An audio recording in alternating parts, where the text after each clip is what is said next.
نحمدہ ونصلی ونسلم علی سید الانبیاء والمرسلین، اما بعد، بسم اللہ الرحمن الرحیم۔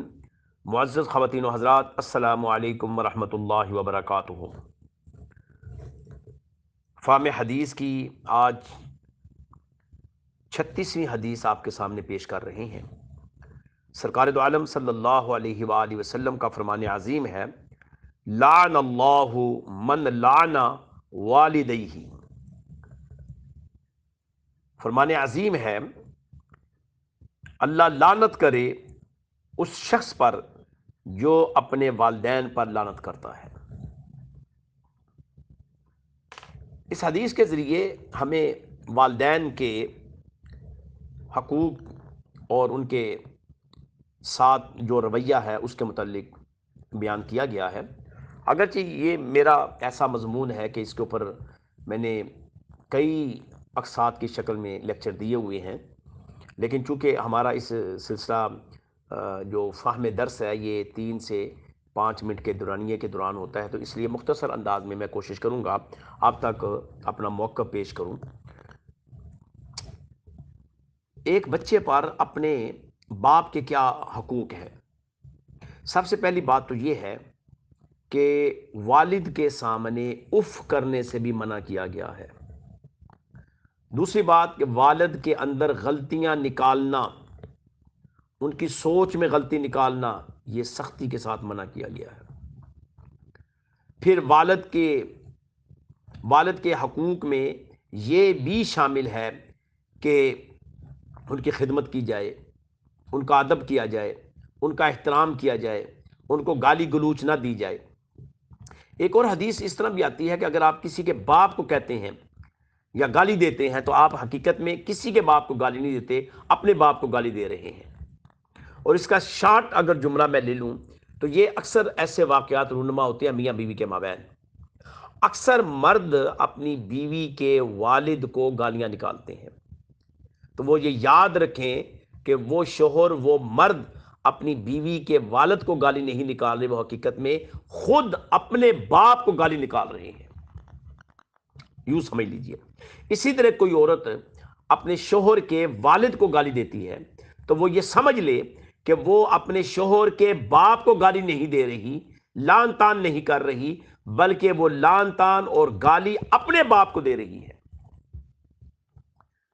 ممکن ہے کہ آپ اپنے باپ کے بڑے تابعدار ہوں، یہ ممکنات میں شامل ہے، لیکن جب بیوی کا معاملہ آئے تو آپ ان بیوی کے والد کے ساتھ آپ کا رویہ ناروا ہو، حسن سلوک نہ ہو، بد کلامی ہو، بدتمیزی ہو، تو یہ سمجھ لیں کہ وہ جو آپ بد کلامی کر رہے ہیں، بدتمیزی کر رہے ہیں، وہ حقیقت میں آپ اپنے باپ سے کر رہے ہیں۔ اسی طرح ایک عورت جو ہے وہ لعن طعن اپنے میاں کے والد کو کر رہی ہے تو وہ یہ سمجھ لے کہ وہ اس کو نہیں کر رہی، وہ حقیقت میں لعن طعن یا جو کچھ بھی الفاظ مذمت کے ہیں وہ حقیقت میں اپنے باپ کو کر رہی ہے۔ والد کی رضا اللہ کی رضا ہے۔ ماں کے قدموں کے نیچے اگر جنت ہے تو باپ کو جنت کا دروازہ قرار دیا گیا ہے۔ والد کی رضا اللہ کی رضا ہے، والد کی خوشنودی اللہ کی خوشنودی ہے۔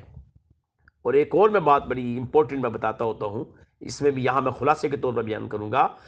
والد حقیقت میں خدا کی خالقیت کے اظہار کا ذریعہ ہے۔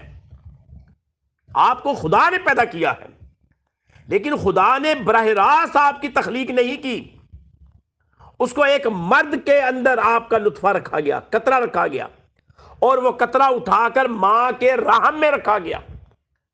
تو آپ کی خلقت، آپ کی تخلیق، آپ کی پیدائش، آپ کی شناخت، آپ کی پہچان ایک باپ سے ہے، اور یہ خالق کی پہچان کا مظہر ہے۔ یعنی خالق کی خالقیت کی پہچان ایک باپ کے ذریعے ہوتی ہے، اس لیے فرمایا کہ اس باپ کے سامنے اف بھی نہ کر، اور اس کے سامنے کسی قسم کی آنکھ اٹھا کر مت دیکھ، اپنی آنکھیں بھی جھکا کر رکھ، اپنی گردن جھکا کر رکھ، اپنے پاؤں بھی ان کے سامنے سمیٹ کر رکھ، ان کے آگے چلنے کی کوشش نہ کر، ان کے پیچھے چل، ہاتھ باندھ کر ان کے پاس بیٹھ، ان کے ساتھ بدتمیزی، بد اخلاقی، بد ذوقی مت کر۔ اگر وہ تمہیں نصیحت کرتے ہیں تو اس کو قبول کر، اگر تمہیں رائے دیتے ہیں تو اس رائے کو قبول کر، اگر تجھ سے وہ مشاورت لیتے ہیں تو ان کو اچھی مشاورت دے، ان کی تضحیک نہ کر، توہین نہ کر، اہانت نہ کر۔ اور یہ کام عموماً بیٹیاں تو اس کے بارے میں ہم اکثر دیکھتے رہتے ہیں کہ بیٹیاں نرم دلی ہوتی ہیں، کم بیٹیاں ہیں جو کہ باپ کے ساتھ ٹکراتی ہیں، زیادہ بچے باپ کے ساتھ ٹکراتے ہیں، بیٹے باپ کے ساتھ ٹکراتے ہیں۔ پھر ایک اور میں بات بتاؤں کہ کئی مرتبہ یہ ہوتا ہے اپنی بیوی کے معاملے میں وہ اپنے والدین کے ساتھ ٹکرا جاتے ہیں۔ اکثر و بیشتر ایسا دیکھا ہے کہ اپنی بیوی کو رائٹ پر سمجھتے ہیں اور والدین کو رانگ پر سمجھتے ہیں۔ جب دونوں کے مابین تنازع کھڑا ہوتا ہے تو وہ اپنی بیوی کو پرائرٹی دیتے ہیں، ماں باپ کو بھول جاتے ہیں۔ لہذا کبھی بھی کمپیریزن نہ کریں، باپ کو کسی دوست کے رشتے کے ساتھ مت جوڑیں، کسی چچا کے رشتے کے ساتھ مت جوڑیں، کسی ماموں کے رشتے کے ساتھ مت جوڑیں، کسی اور خاندان کے رشتے کے ساتھ باپ کو مت جوڑیں۔ دنیا کے اندر تمام رشتے آپ کے بن جائیں گے میرے بچوں، یہ یاد رکھیے گا۔ یہ بڑی درد والی میں بات کرنے لگا ہوں، سارے رشتے آپ کو مل جائیں گے، ریکوری ہو جائے گی۔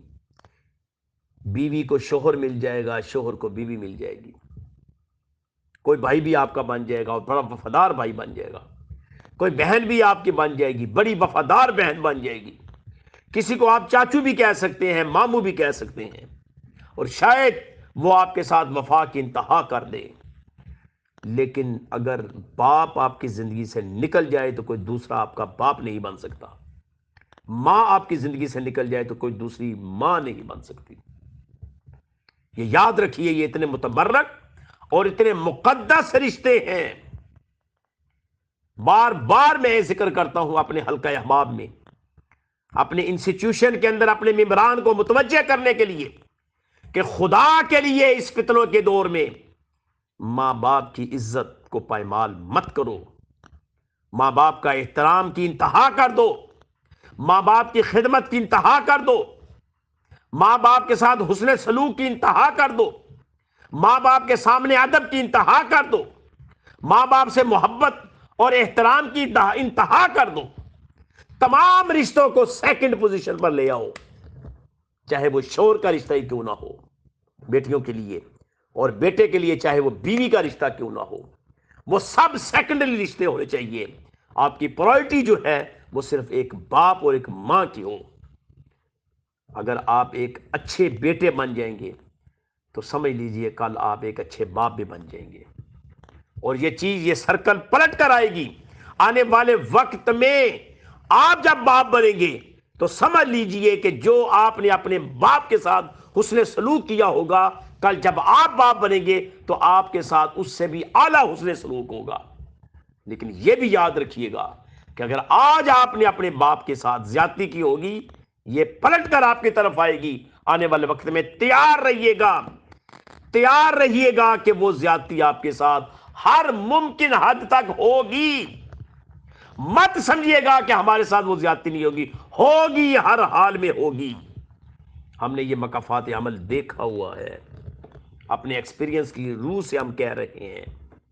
تو عزیزان من، ٹائم زیادہ گزر گیا ہے، تو انشاءاللہ العزیز جب ہم روٹین میں درس قرآن شروع کریں گے تو اس میں اس ٹاپک کے اوپر ترتیب کے ساتھ گفتگو کروں گا۔ اللہ تعالیٰ سمجھنے کی توفیق عطا فرمائے، آمین۔ وآخر دعوانا ان الحمدللہ رب العالمین۔ السلام علیکم ورحمۃ اللہ وبرکاتہ۔